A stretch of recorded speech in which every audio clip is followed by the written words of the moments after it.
Martínez Arechiga, titular del programa. Teníamos por ahí, o tenemos, de hecho, un invitado de honor.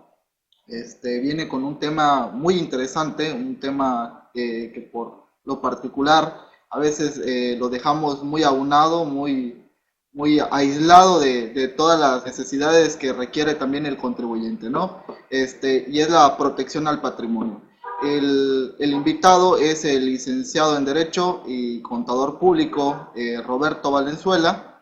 Él es especialista fiscal, él es también, bueno, ha hecho diversos artículos para diversas revistas fiscales. Por ahí anda con una obra que en mi particular punto de vista va a ser una obra muy interesante, que es todo el aspecto legal de la contabilidad, parte de todo lo que es la relación de la Ley General de Sociedades Mercantiles, Código de Comercio en relación a la contabilidad, un tema muy, pero muy importante también, que esperamos pronto pueda tener esa obra ya a la venta, ¿no? Le vamos a dar una calurosa bienvenida. Mi estimado Roberto, te dejo los micrófonos por ahí, si puedes tomar el micro para efectos de que pues podamos empezar por ahí la charla. Le agradezco a todos y cada uno de ustedes estar el día de hoy con nosotros aquí en el aula virtual, siempre agradeciéndole por tomarse el tiempo, esta hora que cada 14 días estamos aquí compartiendo con ustedes diversos temas fiscales y sobre todo pues trayendo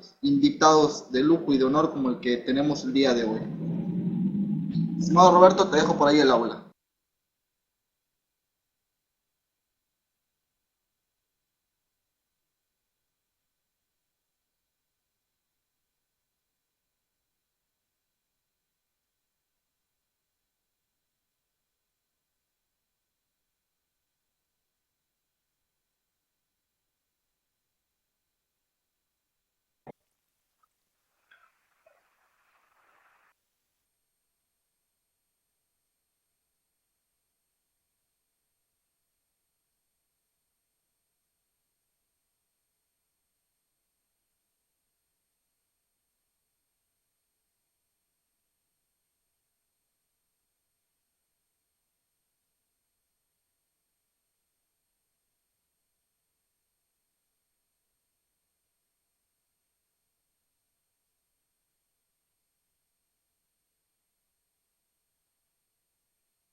Nuestro invitado pueda estar ya al 100% con el equipo. Recordemos que es la aula, las charlas son en vivo. El compañero por ahí es primera vez que entra a estas aulas. Pues, es preparar todo lo que es las cuestiones técnicas, que es el momento de la práctica, ¿no? Me imagino que todos ustedes ya estarán con las declaraciones anuales. Ya han de haber terminado todo lo que es por ahí la declaración anual de personas morales.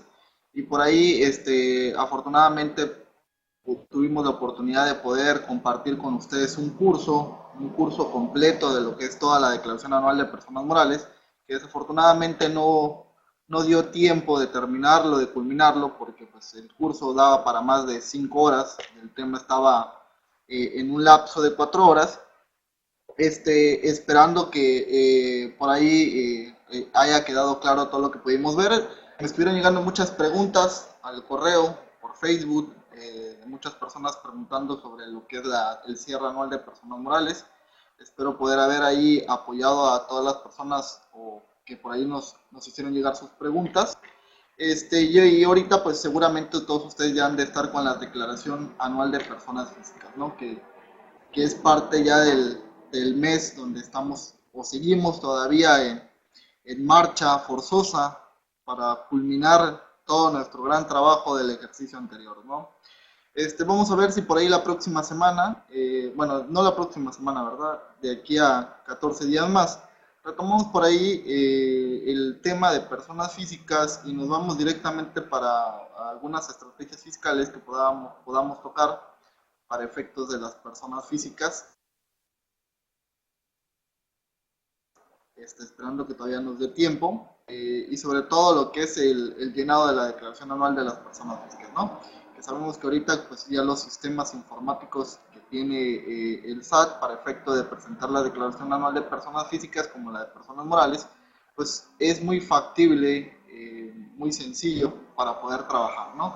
Por ahí, mi estimado amigo Roberto, ¿ya estás listo? Rápidamente te entrego el micrófono para que puedas entrar a la.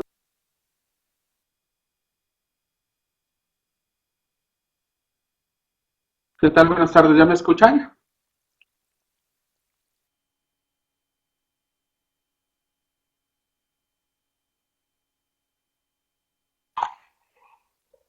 Bueno, buenas tardes, ¿me escuchan?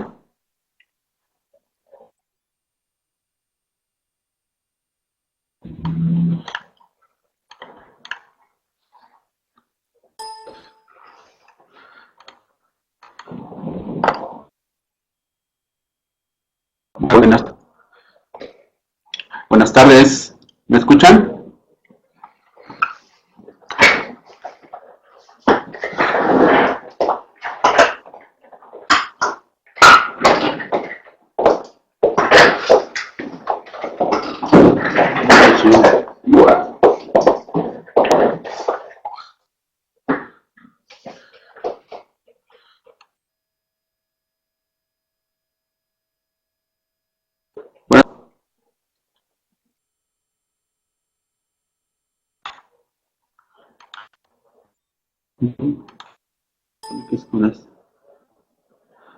Bueno, ¿me escuchan?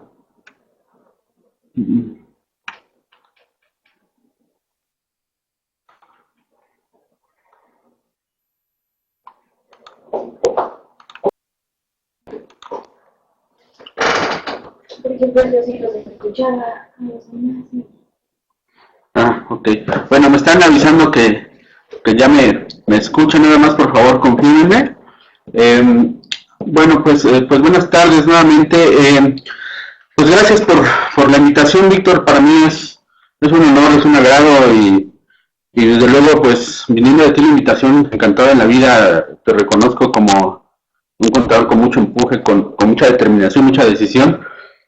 Y y bueno, pues encantado de la vida de estar en esta tarde con ustedes, platicar un poco de temas que nos interesan a todos nosotros como asesores de empresarios. Finalmente, habías anticipado algo, Víctor, en el sentido de que normalmente nos hemos convertido en contadores que solamente entregamos resultados y básicamente estos resultados que no le gustan al cliente, al contribuyente, al empresario, el tema de entregarle cuánto tienen que pagar mes con mes y llegar a la época de la presentación de la declaración anual, ¿no?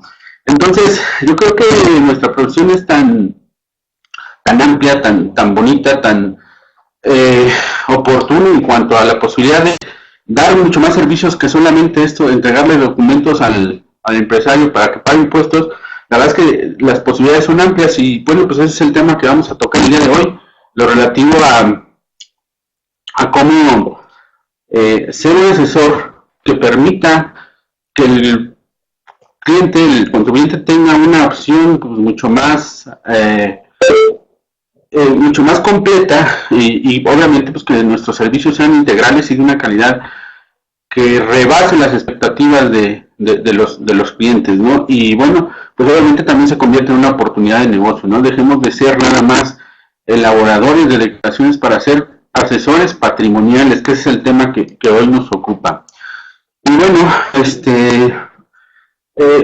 mí me gustaría empezar por la pregunta clásica, ¿no? Que siempre nos formulan nuestros clientes en el sentido, oye, ¿cómo me conviene más tributar como persona física o como persona moral? De hecho, la respuesta no debe ser tan sencilla. De hecho, esta respuesta debe obedecer más bien a cuáles son las necesidades específicas que tenga ese contribuyente que te consulte, ¿no?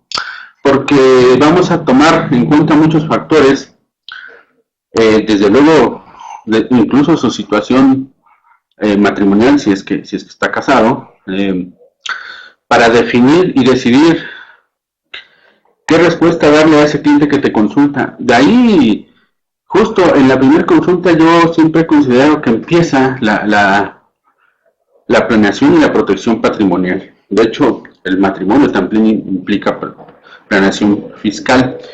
En ese sentido, antes de contestarlo, pues como ya lo había anticipado, tenemos que hacer una serie de cuestionamientos a nuestro cliente, a nuestro prospecto, con la finalidad de que nos arroje datos que nos permitan vislumbrar cuál es la mejor alternativa para esa persona, ¿no? Tú y yo, Víctor, hemos comentado mucho aspectos de los cuales ahorita estamos hablando y bueno, me voy a permitir hacer referencia a estos temas. Nosotros cuando un cliente se nos acerca para preguntarnos o hacernos este interrogante, normalmente le formulamos una serie de preguntas como si está casado, si tiene bienes, en caso de estar casado, bajo qué régimen conyugal, si tiene hijos, de qué edades son los hijos, si están inmersos en alguna controversia de tipo legal. Todos estos nos van a dar elementos para definir cuál es la mejor alternativa. Una de las respuestas que comúnmente damos, si no tiene ninguna contingencia, no tiene patrimonio, pues obviamente, y su exigencia no requiere de formalizarse como empresa, pues la verdad es que al no tener riesgo alguno por no tener patrimonio, pues que tribute como persona física. En algunas otras situaciones, como el ejemplo de cuando por necesidades propias del negocio, por razones de negocio, la gente requiere constituirse como sociedad, ya sea porque va a licitar o porque es una oportunidad de negocio condicionada a que esté constituida como sociedad, pues bueno, entonces, ahora sí los resultados que nos arrojen los cuestionamientos que le hemos formulado al cliente, pues van a ser de mucha utilidad para decidir qué tipo de sociedad va a tener. Y bueno, una vez que incluso se decida el tipo de sociedad que le conviene, pues obviamente también vamos a ver la parte de integración del órgano de administración de la sociedad, porque también esta parte de la administración de la sociedad implica también una responsabilidad también, tanto para el administrador como para los socios. Entonces, todos estos factores que son los que debemos tomar en cuenta para nosotros estar en aptitud de hacer o dar la adecuada asesoría a nuestros clientes. Básicamente son los dos factores por los cuales te preguntan o tienes que decidir entre recomendarle a tu cliente si va a tributar como persona física o bien como persona moral. Desafortunadamente aquí en México, a diferencia de otros países como España, como Colombia y como Argentina, estos sistemas jurídicos de estos países pues ya reconocen las empresas unipersonales, es decir, un solo socio, obviamente pues con la intención de separar su patrimonio personal del de la sociedad. Aquí debería de existir eso, porque la realidad es que el universo de las empresas, yo creo que arriba del 90% se constituyen con un socio de papel, es decir, nada más para cumplir el requisito, y la realidad que el otro socio que tiene la porción mayoritaria, pues solo participa bueno, ni participa de papel porque ni en las decisiones, ¿verdad? Entonces, la verdad, en este caso, pues yo creo que se requiere legislar sobre el particular. De hecho, hay una iniciativa desde el 2007 que entró en la congeladora después de 2 legislaturas que pretendía darle forma o darle vida jurídica a las sociedades unipersonales. Sin embargo, pues bueno, aquí no prosperó, está ahí reservada. Pues esperemos que muy pronto lo retomen, porque yo considero que sería una reforma bastante buena para el país, bastante positiva, en virtud de lo que ya he comentado. Andamos en busca de socios de papel para completar nada más o cumplir con las exigencias de la formalización del acta constitutiva, ¿no? Y bueno, pues ya una vez que decidimos nosotros qué tipo de sociedad, pues bueno, entra la labor también ahí de recomendarle al empresario cómo debe integrar tanto su órgano de administración, incluso su participación accionaria, cómo la debe de distribuir, en atención a puntos que vamos a ver mucho más adelante, perdón. Otra pregunta clásica que te hace: oye, yo me dedico a prestar servicios profesionales. Creo que la respuesta natural para nosotros como contadores tendría que ser: bueno, tienes que tributar como una sociedad civil, en virtud de que las actividades que vas a desarrollar, los servicios que vas a prestar, pues tienen justamente esa naturaleza, ese carácter civil, emana desde luego del Código Civil. Pienso que sería la respuesta natural. Sin embargo, yo no la considero una respuesta absoluta, porque evidentemente tiene la posibilidad de tributar en una sociedad mercantil, y olvidemos un poquito de la parte fiscal, que desde luego tiene su trascendencia e importancia. Normalmente, a diferencia de las sociedades mercantiles, las sociedades civiles, el órgano de administración está integrado necesariamente por uno de los socios o bien por un consejo directivo. Ahí no hay la posibilidad de que una persona externa, una ajena, como sí sucede en las mercantiles, ocupe ese cargo. El propio Código Civil establece que la persona que se haga cargo de la administración de una sociedad civil pues tendrá la responsabilidad solidaria con la sociedad, ¿no? Entonces, pues obviamente, eso es un elemento que debemos tomar en cuenta y en consideración para decirle a un cliente si es una sociedad idónea para que él lleve a cabo sus actividades. En contraparte, tenemos que las sociedades mercantiles, obviamente la responsabilidad de los socios, lo voy a decir así, en primera instancia, se reduce al monto de sus aportaciones, así lo establece el artículo 58 para la ley, la sociedad responsable limitada, y 89 para la sociedad anónima. Ambos desde luego de la Ley General de Sociedades Mercantiles. En este sentido, pues bueno,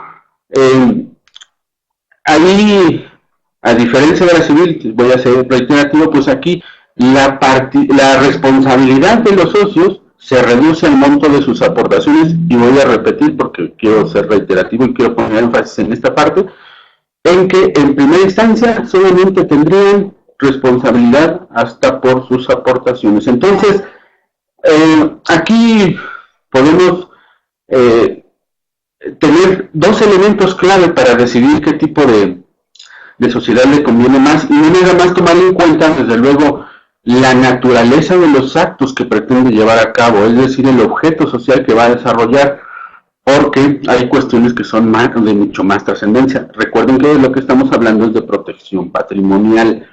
Entonces, si bien es cierto que ya lo comenté, pues una persona que pretende prestar servicios profesionales, lo natural sería constituir una sociedad civil. Habrá que tomar en cuenta, y en aras de limitar la responsabilidad, bueno, la posibilidad de constituir una sociedad de carácter mercantil. Y ahora me va a permitir aclarar este tema, porque decía que en primera instancia se refiere a cuestiones de la responsabilidad se limita al monto de aportaciones. ¿Y por qué hice ese énfasis? Bien, en el mundo, en varios países, sobre todo en Europa, caso concreto de España, Holanda, y en América, en Colombia y en Argentina, que son países que nos llevan por lo menos 20 o 25 años en cuanto a la regulación del derecho, ya se ha establecido una figura que se llama desistimiento de la personalidad jurídica societaria. ¿Y en qué consiste dicha institución? Bueno, pues tiene como propósito, como objeto, el que cuando se descubra que la sociedad fue creada o a través de ella se han estado cometiendo actos ilícitos, y no tomemos el término ilícito como delito, sino como algo ilegal, en el término más amplio, entonces en ese momento se desestima la personalidad jurídica, es decir, traspasa esa barrera de la protección que le impone hasta el monto de sus aportaciones para irse de manera solidaria con el patrimonio de los socios. Esa es una doctrina que les digo, ya tiene tiempo llevándose a cabo en otros países. En México es relativamente nueva, es novedosa, sin embargo ya tenemos por lo menos 15 criterios de agosto de 2013 que señalan justamente que cuando, reiteran esta parte que yo les he señalado, que cuando se descubra que a raíz de actos ilícitos que lleva a cabo una sociedad, luego entonces se rompe ese velo corporativo que existe entre los socios y la sociedad para traspasar la barrera e ir sobre el patrimonio de los socios, y la responsabilidad es de carácter solidario. ¿Y qué quiere decir esto? Pues como todos sabemos, la responsabilidad solidaria es hasta que se agoten los bienes, tus bienes personales, para garantizar el pago o la deuda que haya adquirido, en este caso la sociedad, para con un tercero, llámese proveedor o acreedor. Entonces, esos elementos, pues desde luego, debemos tenerlos presentes para asesorar. Obviamente esto sí quiero ser enfático en que esta figura del levantamiento del lucro corporativo o desestimación de la personalidad jurídica societaria se ha hecho valer o la han aplicado, al lado de los criterios que les señalaba hace unos momentos, solamente a sociedades anónimas. Entonces, ahí esto nos arroja otro elemento que pudiéramos entonces decantarnos por constituir una sociedad responsable limitada. No quiero decir con ello que pues todos los mexicanos constituyamos una sociedad con el propósito de hacer actos ilícitos. Creo que la realidad es que en la mayoría de los casos lo hacemos con la legítima propuesta de generar actos comerciales o civiles apegados a la ley. Sin embargo, también es cierto que muchas veces el negocio no resulta como uno desea, y luego al final pues dan el traste todas las ideas con que uno inició el negocio, y pues desde luego ahí se rompe este esquema y podríamos entrar en una situación de esa naturaleza de desestimación de la personalidad jurídica, que reitero, no está en ninguna legislación, sí está en los criterios, pero han tomado tanta relevancia esos criterios que incluso esto motivó la reforma al artículo 26 del Código Fiscal para 2014, en relativo a la responsabilidad de los socios. De hecho, en la propia exposición de motivos así lo establece y guarda congruencia con los criterios que yo les comentaba de agosto de 2013. Entonces, es una doctrina que de alguna manera ya el legislador tomó en cuenta, tomó en consideración, y en materia fiscal ya lo trasladó a una norma, desde luego que hace obligatoria para todos los que somos contribuyentes. Entonces, cuidado ahí con este tema de la responsabilidad, aunque en el caso del Código Fiscal, reitero, la responsabilidad solidaria es el título del ordenamiento jurídico citado en el artículo 26. Sin embargo, ya cuando entra uno en la fracción décima, que es esta que se modificó en los términos que ya les comenté, nada más contempla la responsabilidad subsidiaria, que hay una diferencia entre esta y la solidaria. La subsidiaria solamente se limita hasta donde se agote la deuda, en este caso el crédito fiscal, y bueno, pues si se deben, vamos a dictar algunos números de manera hipotética, si se debe 1,000,000 pesos, tu capital es de 500,000 y uno de los socios participa en el 90% de ese capital, quiere decir que él sería responsable hasta 450,000 pesos, ¿no? Una ecuación muy sencilla, no es del todo así como se lo estoy diciendo, pero lo quiero nada más ejemplificar. Entonces, son elementos, todos estos que concatenados solamente nos tienen que ir dando la pauta para tomar en cuenta cómo vamos a integrar la sociedad. Este artículo 26 y también los criterios de agosto de 2013 a los que he hecho referencia, señalan, y de ahí la redacción de este artículo 26 de la fracción décima, que entre otros puntos se considera que se va a levantar el velo corporativo cuando haya un control absoluto de la sociedad. ¿Y cómo se logra un control absoluto? Pues cuando se tiene mayoría absoluta, que no importa lo que opine otro de los socios cuya participación sea significativamente menor o incluso irrisoria, si se me permite el término, y que es común en este país, ya lo he dicho, si alguien tiene un 90% y el otro 10%, y eso a lo mejor estoy exagerando porque casi siempre son 98, 99 y el otro el restante 1 o 2%. Entonces, en esos casos, pues desde luego sí se llega a configurar esta institución de la personalidad la desestimación de la personalidad jurídica, y bueno, eso en materia de derecho privado, que es la legislación mercantil, y en el derecho público, la legislación fiscal, pues la responsabilidad subsidiaria que hace referencia al propio, el multicitado 26 del código, ¿no? Entonces, ojo, aquí pues una recomendación es que se distribuya la participación accionaria cuando se permita. Hay ocasiones que por razones de negocio, desde luego, no se puede, pero cuando haya un poco de flexibilidad, pues una de las recomendaciones es que la participación accionaria pues sea distribuida en varias personas para evitar caer en esto del control efectivo al que hace referencia tanto los criterios de 2013 como el Código Fiscal en su artículo 26, fracción décima. Entonces, esa sería pues una primera parte de esta plática en el sentido de qué es lo que hay que cuidar desde la constitución de la sociedad. Ahora bien, ¿qué pasa si estamos ya constituidos? Eso pues desde luego no es ningún impedimento, ¿no? La Ley General de Sociedades Mercantiles pues permite modificar prácticamente los estatutos originales, los estatutos sociales primigenios en el momento en que uno los desee. Para eso hay mecanismos, y estos mecanismos están constituidos por las asambleas, ya sea la ordinaria o la extraordinaria, o sea que en cualquier momento podemos modificarlo. Y aquí que estoy tocando este tema, pues voy a hacer énfasis en la parte del objeto social, que es determinante también para tener una adecuada protección o seguridad. Como ustedes saben, ha habido en los últimos 3 años una serie de criterios que nos han matizado que se debe considerar como estrictamente indispensable para efectos de cumplir el requisito de las deducciones, otros requisitos de forma como de comprobantes. Finalmente, el año pasado se emitió un criterio que habla de deducciones estructurales y no estructurales.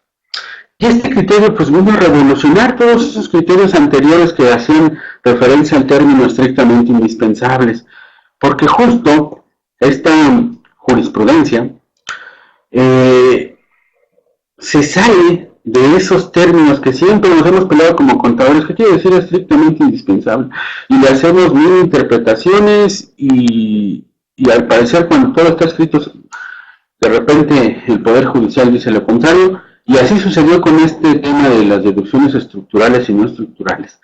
Y les voy a platicar cómo surge un poco este tema para que vean que el tema de estrictamente indispensables creo que ya está fuera de la discusión. Esta jurisprudencia surge en virtud de que un banco le observaron en una revisión le objetaron la deducción de plumas de cierta marca de origen francés. Esas plumas se las regalaba a un grupo selecto de clientes que iban y aperturaban una clienta, entonces, una cuenta, perdón. Y obviamente, pues imagínense el nivel de clientes para que les hayan regalado una pluma de esas. Cuando les objetan estas deducciones, obviamente, pues al llevar todo el procedimiento contencioso y que obviamente pues llegó a amparo y hasta revisión, que llegó a la corte, pues evidentemente a un banco, eso sucede con todas las grandes empresas del país, pues a un banco no le puede negar el que haya hecho tales deducciones. Y entonces, pues, ideando ahí algunas cuestiones que le dieron vuelta al tema de estrictamente indispensables, en términos sencillos resuelven que hay deducciones estructurales y entendiendo por estas básicamente las que reúnen el famoso requisito de ser estrictamente indispensables y otras que no son estructurales pero que tienen que ver con la actividad y el objeto social de la sociedad, ¿no? Entonces, esto es trascendente porque nos permite entonces también jugar con nuestro objeto social. Sabemos que existe otro criterio que establece ahí que se considera que son deducciones autorizadas aquellas que conforman parte de tu objeto social. Entonces, pues ahí la imaginación nos da para mucho e incluir algunos puntos, incisos o fracciones, depende de cómo esté, o artículos incluso de cómo esté redactado nuestra acta constitutiva, pues desde luego aprovechar estos criterios que nos permiten incluso también, no perdamos de vista que estamos hablando de planeación patrimonial, pero en una adecuada planeación, una adecuada redacción de estatutos y particularmente en el tema del objeto social, pues desde luego incluso hasta nos podría servir para reducir las tan cuestionadas y siempre que están en boca de todos los empresarios, la famosa deducción de las colegiaturas, y no me refiero específicamente al tema del decreto que permite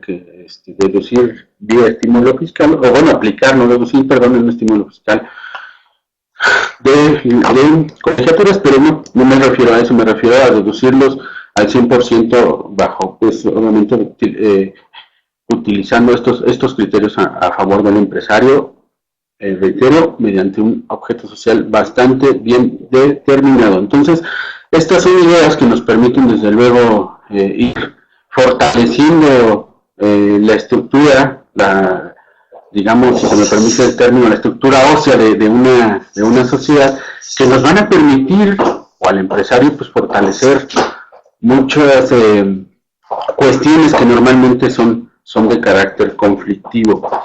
Desde luego, el empresario, aun y cuando hagamos todo lo necesario, pues siempre es inherente el riesgo a la actividad comercial o de servicios profesionales. Si ya hicimos todo lo adecuado, lo que está a nuestro alcance, ya nos asesoramos adecuadamente con los mejores profesionales, pues ya constituimos adecuadamente, ya distribuimos la participación en la sociedad. ¿Qué sigue? O sea, ya cuidamos esa parte, pero también hay un patrimonio personal que también por las razones antes expuestas, pues incluso podría incluso situarse en una situación, en una cuestión de riesgo también personal. ¿Y cómo cuidamos ese patrimonio? Pues bueno, les decía cuando inicié esta plática, y lo retomo, que pues es muy importante incluso el régimen patrimonial bajo el cual estemos casados, porque pues eso nos va a permitir tener cierta seguridad o tener cierta flexibilidad. Y me explico, si yo o cualquier empresario que tenga cantidad de bienes, pues obviamente siempre implica poner en riesgo los negocios, los bienes a través de los negocios que hacemos, y por las razones que ya expuse, aun cuando tomes todas las medidas necesarias, pues el riesgo siempre es inherente a la cuestión del negocio. Entonces, aquí, ¿qué es lo que hay que observar? Por eso hacía énfasis al inicio de que siempre hay que interrogar al empresario, incluso su situación matrimonial, ¿no? Y muchas veces, oye, me dicen, pues, ¿qué te importa mi vida matrimonial? Pues no, la verdad es que no me interesa, a mí lo que me interesa saber es cómo podemos proteger tus bienes, ¿no? Bueno, y en ese sentido, pues obviamente, como todos ustedes saben, solamente hay dos formas de casarse. Una bajo la famosa sociedad conyugal y otra por la famosa separación de bienes, división de bienes. ¿Qué tan útil es una u otra? Pues yo creo que las dos son útiles, depende de lo que podamos, de las circunstancias específicas de cada pareja en este caso. No obstante, pues si existe ahí un tema en el que los dos tengan bienes, pues lo ideal es atender ahí a la cuestión de las capitulaciones matrimoniales. ¿Y qué es esto? Las capitulaciones matrimoniales no son otra cosa que son un inventario de todos aquellos bienes que no quiero que pertenezcan a la sociedad. Es decir, que quiero que permanezcan en mi patrimonio particular. O sea, si yo tengo una casa, un carro, un local, un departamento, etcétera, yo no quiero, aunque me case por sociedad conyugal, yo no quiero que esos bienes entren a la sociedad, que permanezcan en mi patrimonio. Entonces, para eso sirven las capitulaciones matrimoniales, que no es otra cosa más que un inventario de los bienes que se reservan y que nunca van a salir del caudal patrimonial. Esas capitulaciones, desde luego, tienen la particularidad de que pueden celebrarse antes o incluso después, durante el matrimonio, perdón, no después, porque ya no sería matrimonio, ¿verdad? Ya hubiese habido divorcio durante el matrimonio. Entonces, el tema, pues, desde luego, nos permite jugar. Un día vamos a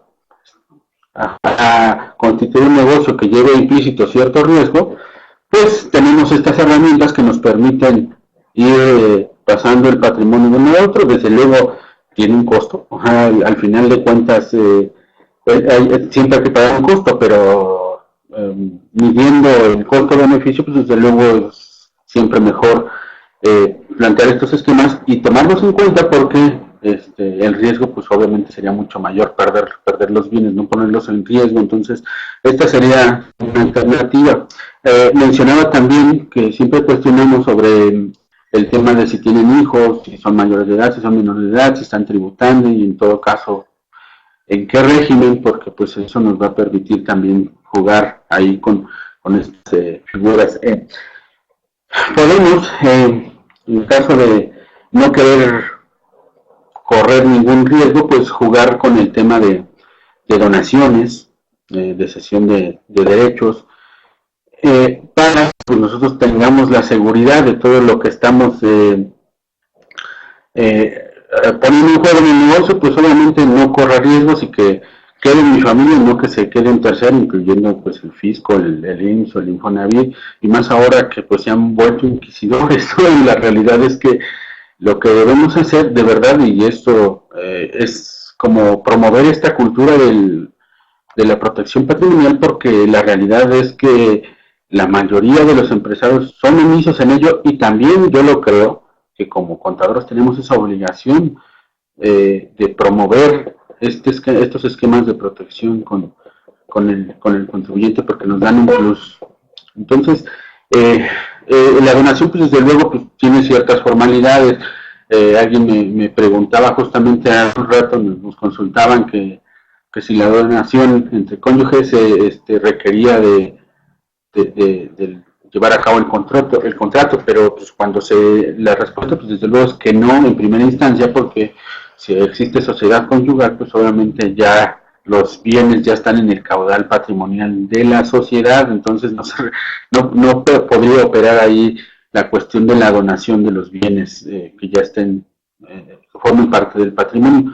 Cosa distinta sería cuando están casados bajo separación de bienes, desde mi punto de vista sí opera, incluso tiene sus propias reglas ahí en las reglas que hace referencia el Código Civil en cuanto al matrimonio se refiere, ¿no? Entonces, esta es una primera idea. Obviamente, pues el tema de la donación también requiere de ciertas formalidades, y aquí me voy a permitir citar, creo que la más trascendente importancia que debemos siempre tener en cuenta.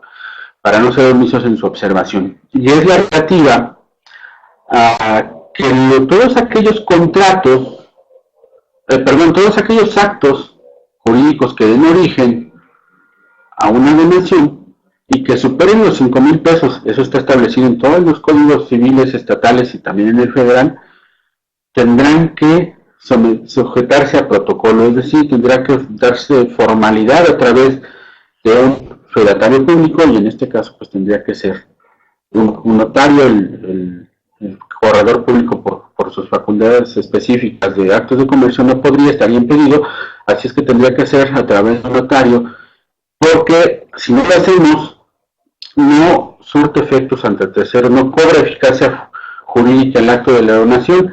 Lastimosamente, pues ante mi ignorancia del manejo de esta aula virtual, no me es posible proyectarle ciertos criterios que tengo y que incluso tienen que ver con determinación de impuestos por no cumplir este requisito formal de acudir ante un notario público para protocolizar, pero les voy a citar el ejemplo y el que guste les doy ahorita mis datos, me los solicita vía correo y les envío los criterios, encantado de la vida.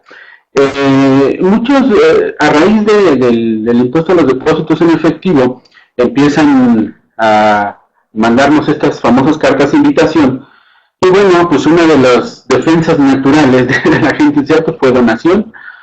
Entonces solamente hacíamos esa manifestación sin acreditarlo con nada, sin exhibir ningún medio de convicción, ningún medio de prueba, pues que justamente acreditara nuestro dicho. Entonces, los criterios que les comento justamente se pronuncian en este punto en particular.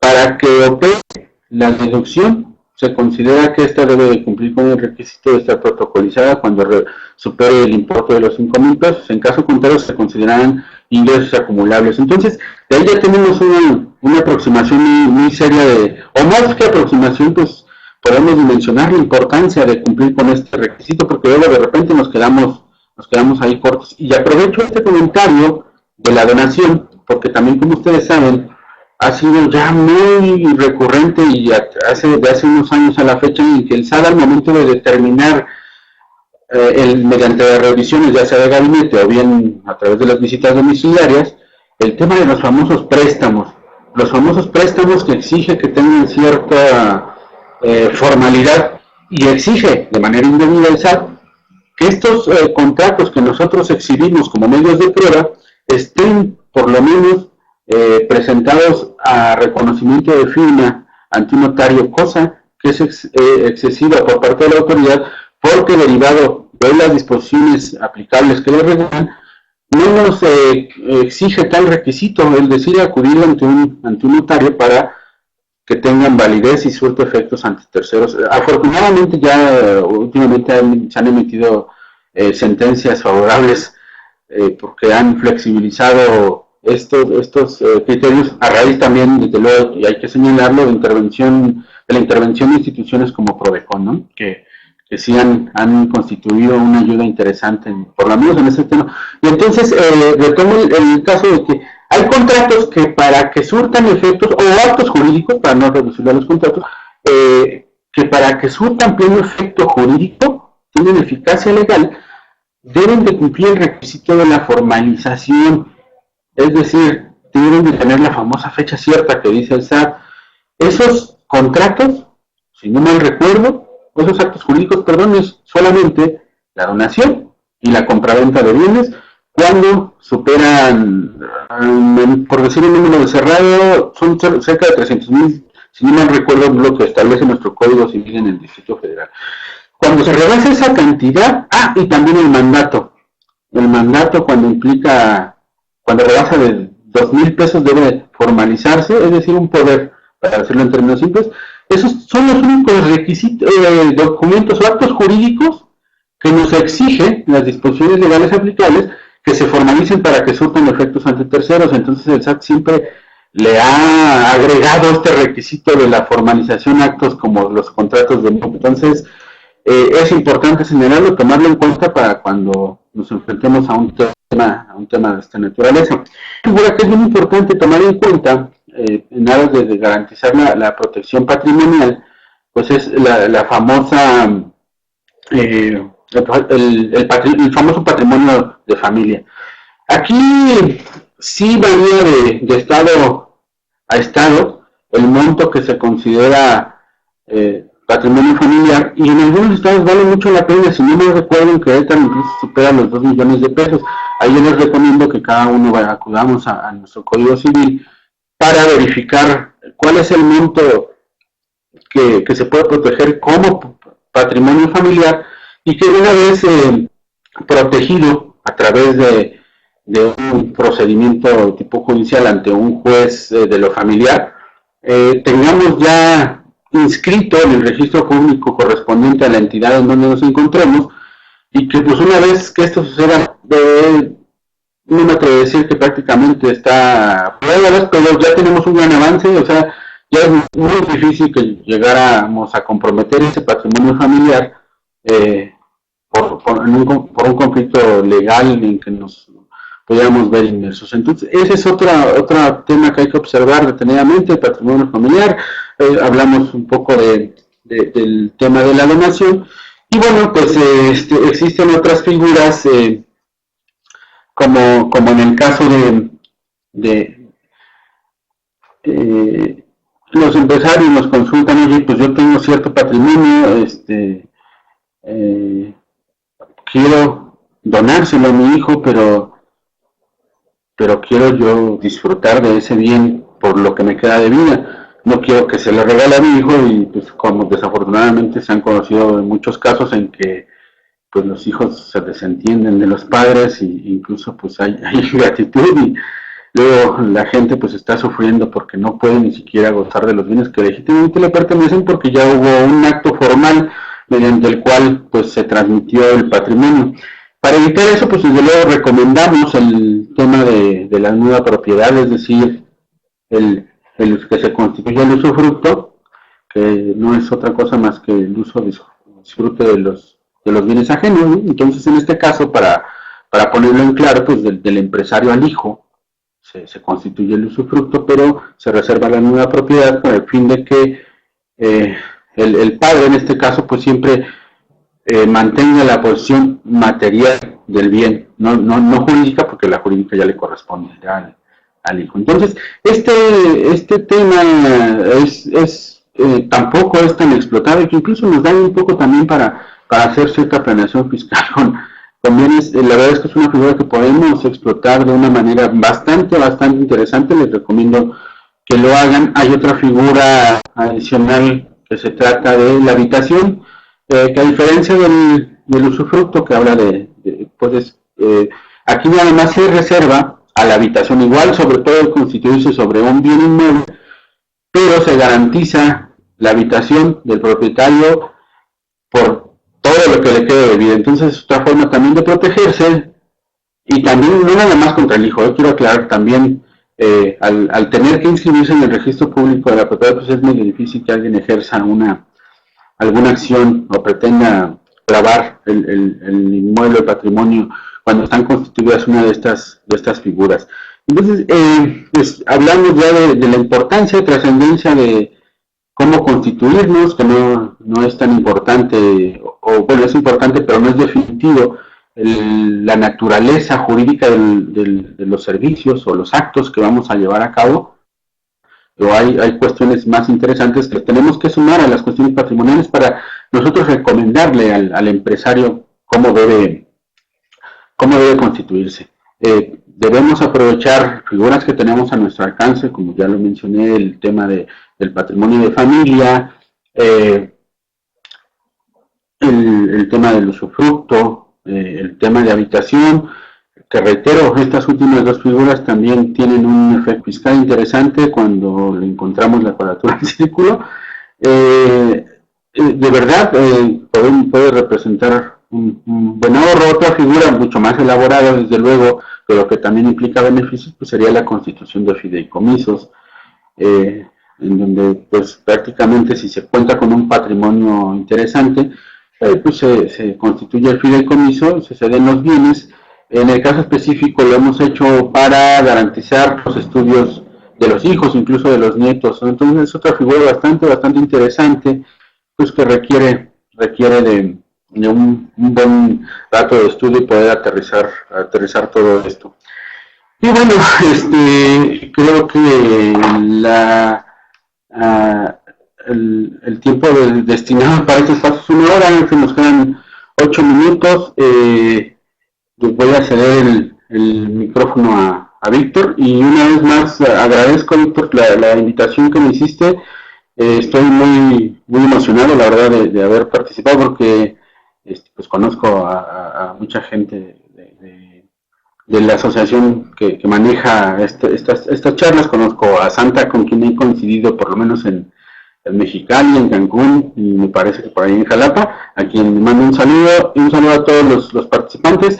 Y por último, pues les voy a dejar mis datos de contacto, cualquier cosa, todas sus órdenes. Mi correo es roberto.valenzuela@mdrfiscal.com y me encuentran en Facebook como Roberto con R mayúscula, VL, ambas con mayúscula, que son las iniciales de mis apellidos.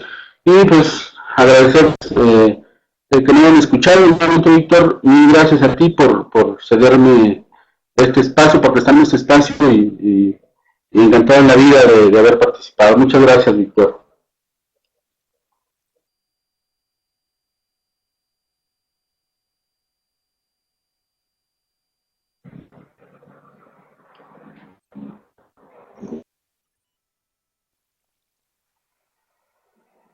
Buenas tardes a todos ustedes.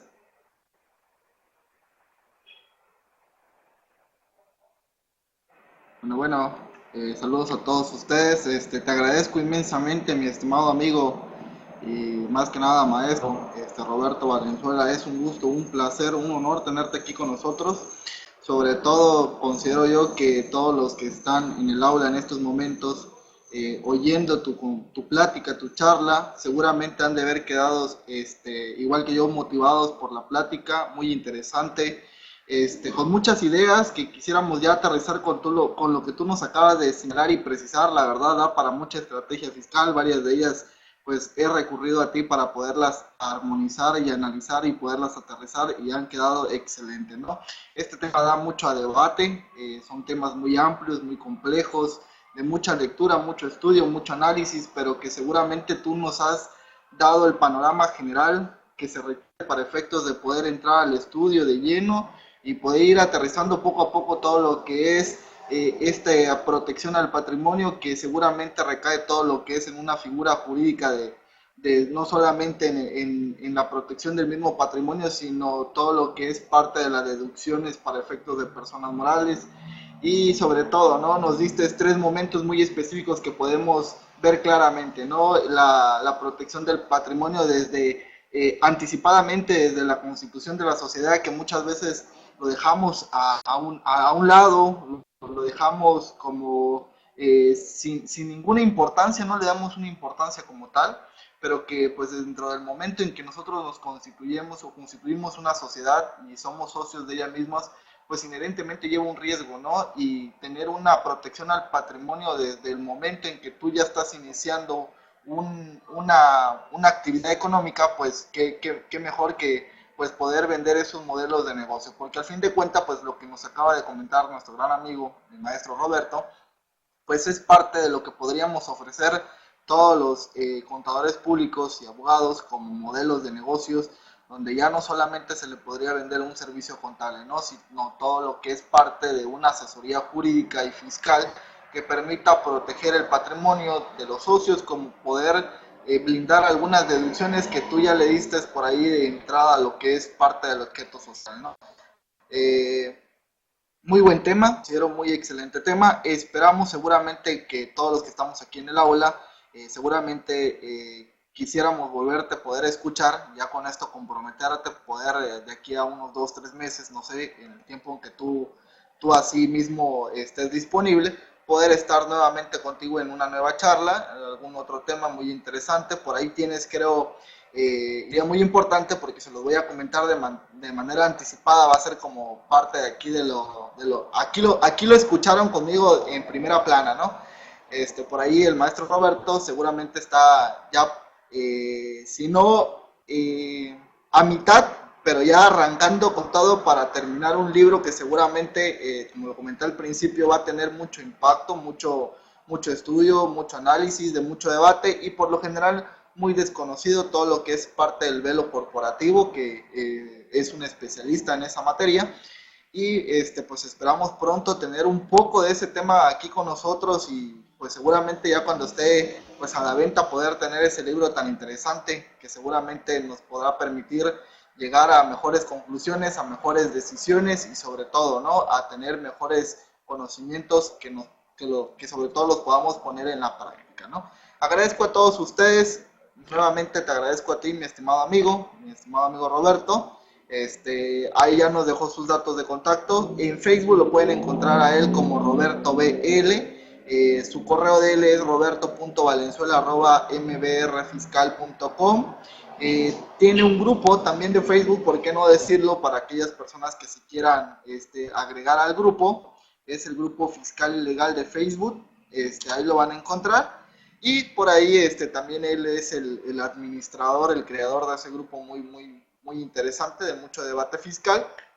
Y sobre todo, ¿no?, cualquier duda, cualquier pregunta de este tema, pues puedan acudir con el especialista y nuestro gran amigo Roberto, ¿no? Por ahí también les dejo la página de Facebook que manejamos, una página donde subimos mucha información por aquellos que quieran observarla y agregarse a ella, pues ahí está también los datos de la página. Santi, te dejo los micrófonos, un gusto nuevamente poder estar por aquí y esperando seguramente nuestra nueva participación. Ya lo había comentado, creo que esta es la única charla del mes de abril que tendremos, de ahí regresamos nos incorporamos nuevamente hasta el mes de mayo. Le daremos un poco de descanso también a toda la gran charla que hemos tenido durante el mes anterior y parte de este mes, ¿no? Agradecemos a todos ustedes, rápidamente en el aula, pudiendo escuchar esta charla que seguramente se volvió más que nada muy amena y sobre todo muy interesante. Me despido de todos ustedes y excelentes tardes de este día jueves, ¿no? Bye. Te dejo los micrófonos antes.